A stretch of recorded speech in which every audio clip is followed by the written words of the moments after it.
Hello my crafty tribe, this is Artsy Maddie and let's make some spring topiaries. So today's collab is called High End for Cheap, and I've been inspired by all of these lovely green topiaries that I'm seeing everywhere, and lots of green for spring. So I actually want to make some in the shape of rabbits, so little bunny topiaries. So I'm using these little plastic forms from the DollarTree, and they come in a set, like the two halves that fit together. So I'm just showing you here with the one half, tracing out the ears, and then I just wanted it to have fuller, more exaggerated, long bunny ears. So just playing around with that shape, and if you can see here, I'm going to use the one side of the plastic form and then just the foam on the other side. So this is actually a garden kneeling pad. This is from DollarTree as well. It's about 3/4 of an inch thick, and it's just like a yoga mat type foam, like fairly rigid, but still that soft foam to the touch. So it's really easy to work with. I just keep sharpening my blade with a sharpening stone that is also from DollarTree. So this is just a plain old utility knife, but if you keep the blade nice and sharp, then you'll get nice clean cuts on your foam. So once you have a shape that you're fairly happy with, you just get it roughed out here, just using the utility knife. And then I'm just going to try fitting them onto the ears. So it is a little bit flexible. It has some give to it because it is foam. And this whole project is going to actually be really forgiving because we're covering it all in moss at the end anyway. So it's really fun. You don't have to stress too much. Everything will be that little bit forgiving because it will be covered in foam in the end. So once I had a shape that I was pretty happy with and that fit fairly well onto these ears here, then I just kind of played around a little bit with building out the face a little bit as well to give it more of a pronounced nose shape. So I used about 4 layers of tin foil and just kept pushing it onto the front of the face just to get more of like a pointy type rabbit shaped face, if that makes sense. So just definitely a little more interest than just that plain flat little plastic face that he has now. So then back to these ears. Once I had a shape that I was happy with, I'm just going to bevel the edges. So I'm going about halfway down the foam and just beveling the edge, and then I'll flip them over and do the same, and it's going about halfway down as well, so they kind of meet up and make like meet up in the middle of the foam, if that makes sense. So just beveling halfway on one side and then halfway on the other side to meet in the middle. And then it's really easy to make the second pair. You can just use the first pair as your template and then just trace those out, and it goes much quicker and easier for the second pair. So you'll just get to see me again here. It's a little hard to explain this beveling, but you're just putting your blade at an angle, and of course being careful of your fingers, just work away from your fingers if you can, and then just cutting on that slight angle. Like I would say it's about a 30-degree angle. So again, just dry fit them onto the bunny, make sure everything's going to fit in there. And then once you're happy with it, I'm just going to hot glue everything together. So I just hot glued the 2 plastic halves together just to make it more secure and stable.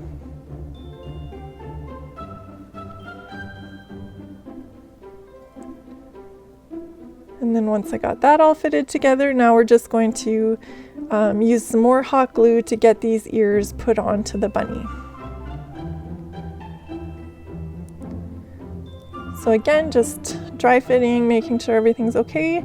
And then you're going to want to hold them down as the glue is drying, just to make sure everything's nice and tight and holding on as it dries, that nothing pulls free.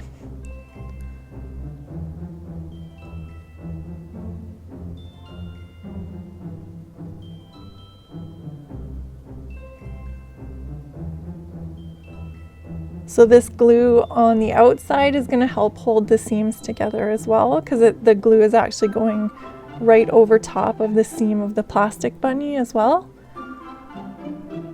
So just helping to make the whole thing more secure.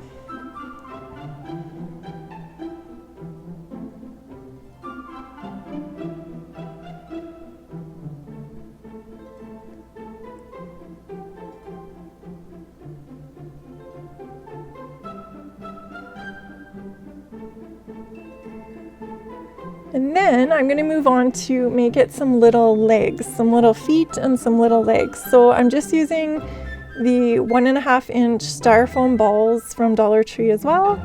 And then I'm just going to cut them in half. So I've sharpened the blade again to get a nice clean cut and cut them in half.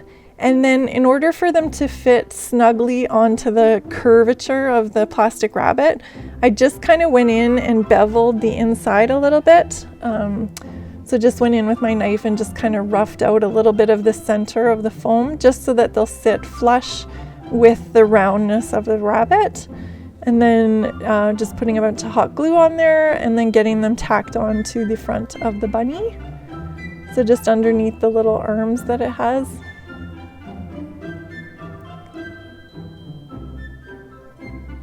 So these bunnies are going to be kind of funny. They're very short and very plump, but I think they're really cute. They turned out pretty cute. Hopefully you guys agree.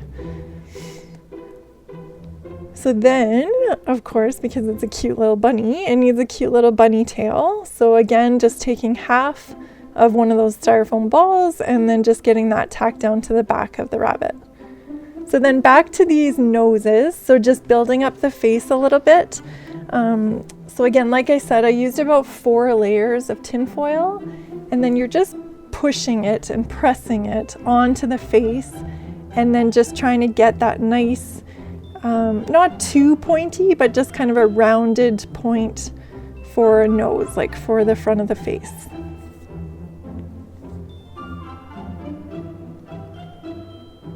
And the tin foil is really easy to work with. Like if you have lumps and bumps, you can usually just use your thumbs and push those lumps right down flat.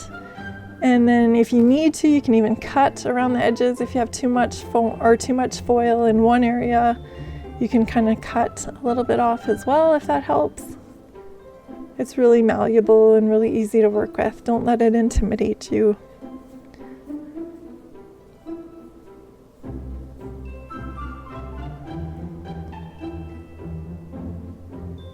And then once I was happy with the shapes, I just used hot glue again just to get them all tacked down to the face and secured in place.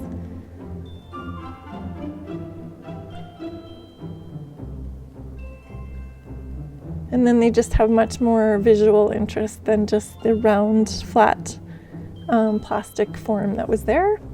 So now, just to kind of help with more securing in place, and also just to help smooth those transitions of the foil to the plastic, I just went in with some masking tape and just wrapped around the figure, kind of in lieu of doing like a paper mache over the whole thing, which I didn't really feel was necessary because of the moss, because it's going to be such a forgiving project. So I just used masking tape. This would have been perfect, although this is DollarTree masking tape and it's definitely not good quality. It barely has enough stick to it, but I did make do. It did work out fine.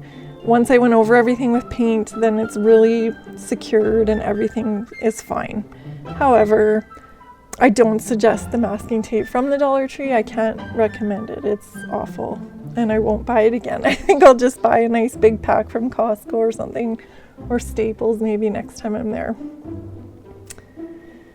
So just showing you, just kind of wrapping in like an X formation, like over the top of the nose and then to the back of the head, and then from under the nose up to the top of the head on the back, if that makes sense, like always kind of forming X's almost.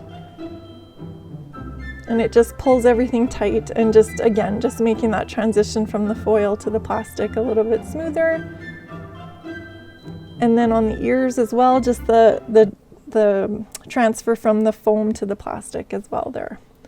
So today is so exciting. It's a collab, the High End for Cheap collab, and I was invited by my original YouTube buddies, Janny and Dyanne from Deco Easy and Kiki of Kiki's DIY, to join in this wonderful collab. There's 7 of us all together, So excited. I love all of these girls.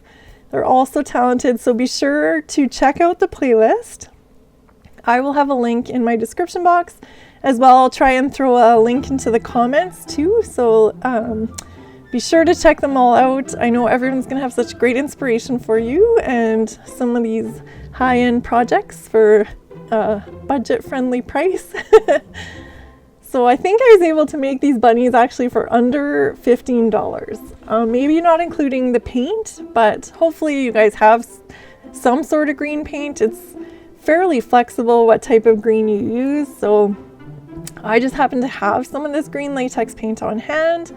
I added some baking soda to thicken it up and just make it more, like get better coverage with it.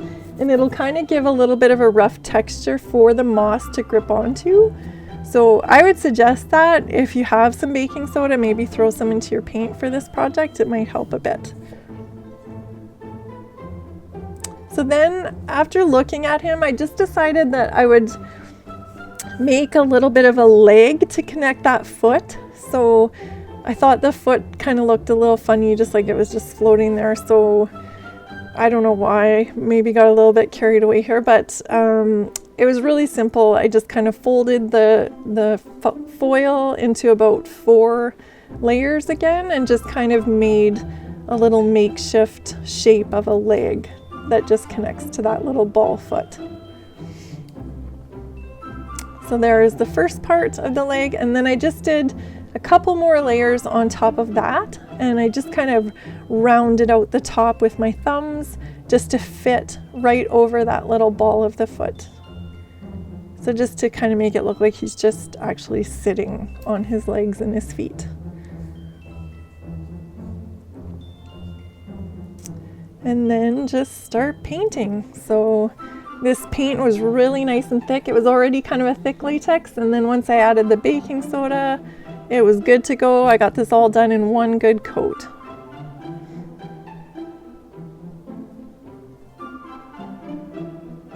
You can always look for mist tint paints as well. I love having mist tint paint on hand and kind of, you know, colors like this that come in handy. A great place to find them is Home Depot, Lowe's, or even the Habitat for Humanity store, the Restore.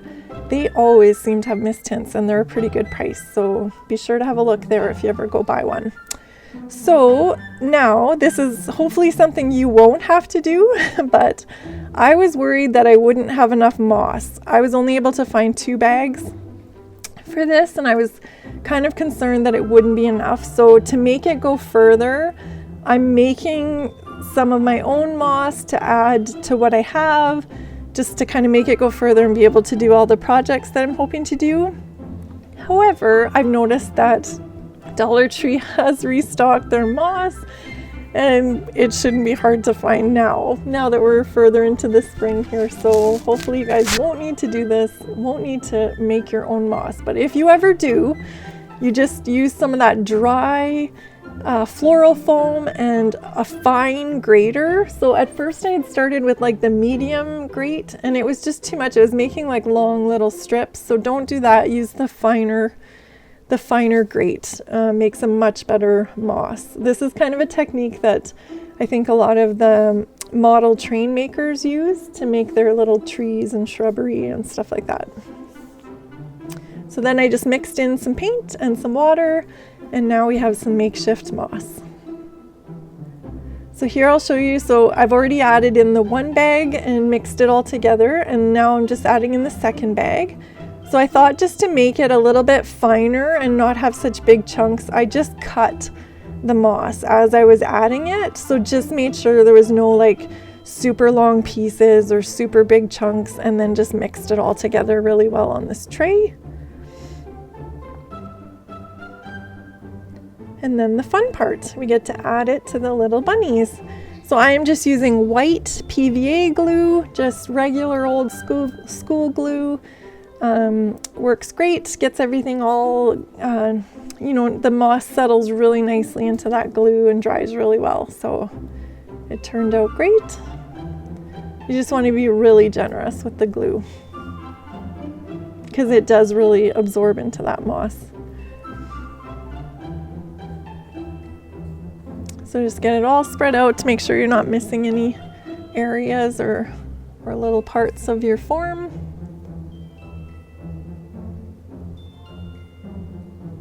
And it's really forgiving to having the green paint underneath it. Like, I definitely don't think you'd want to leave it purple. I feel like you would see tiny little bits of purple through it. So definitely a worthwhile step to paint the green first.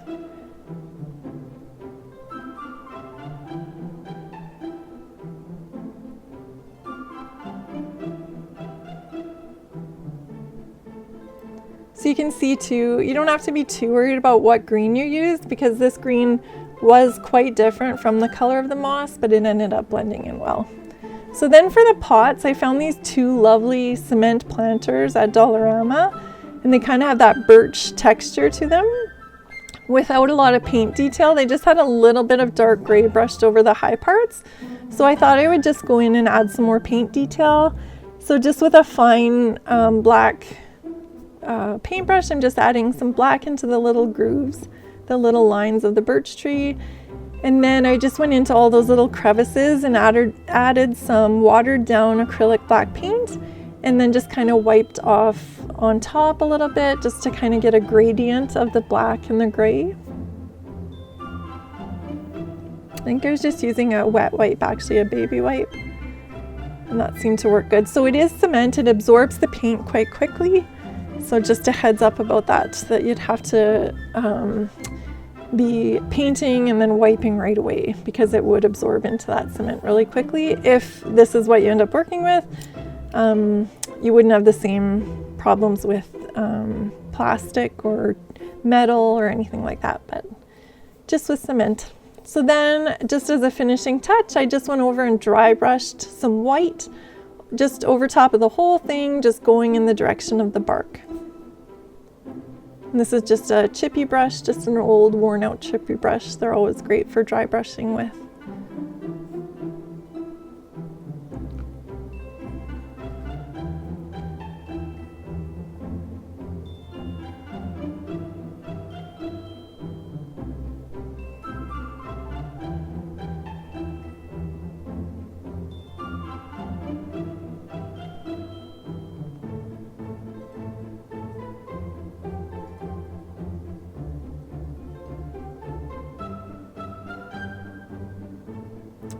So then, to be able to secure the branches down into the foam, I'm using this super stiff green floral foam, and it's a dry foam as well, but just really hard, like really, really firm.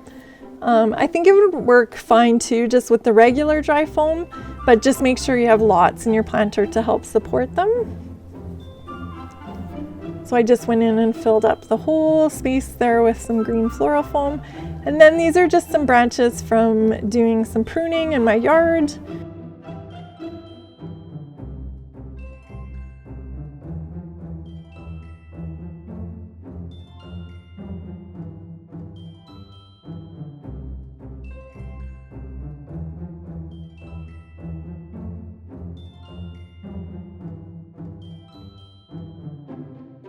I just trimmed down all the branches and tried to get them all level on the top. So just sticking them all in at different angles, but then just making sure that they're all creating a level base for the little bunnies to sit on.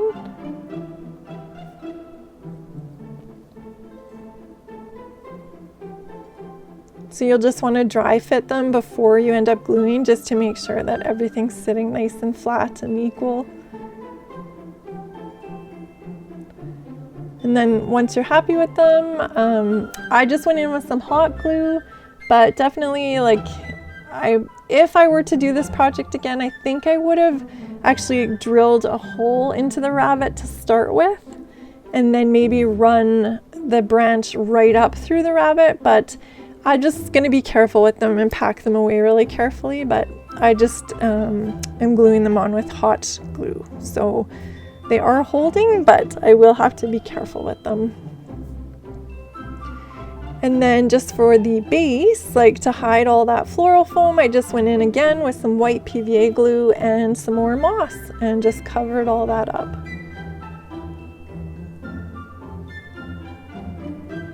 So just nice and generous with the glue, just to be sure to hold all that moss in place. And that is it for these little bunny topiaries. So I hope you guys like them. Hopefully you've been inspired to try some sort of topiary or moss project as well. And I really hope you guys will check out this collaboration. I'm very excited. I can't wait to see what everyone else has made. Wonderfully talented ladies. I'm sure you'll find maybe a new creator that you haven't seen yet, hopefully, or just an old favorite, and lots of inspiration. So I just want to thank you guys so much for clicking on this video, and to all my Crafty Tribe members, thank you so much for always coming back and supporting me. It means the world. And if you haven't yet subscribed, hopefully you'll consider it. And if you hit the red bell, you'll be notified when I upload a new video. I don't have a regular posting schedule yet, so that is the best way to find out about a new video. And if you haven't connected with me on Instagram, I love to post pictures on Instagram and connect with you guys and see what you guys are creating. That is so fun and rewarding for me, so I would love it if you guys connect with me over there too, and Pinterest, and I'll have all those links in my description box as well as for that playlist, and I will try and pin it in the comments as well, so it's a nice quick click for you guys. So have a great day. Thank you so much for watching.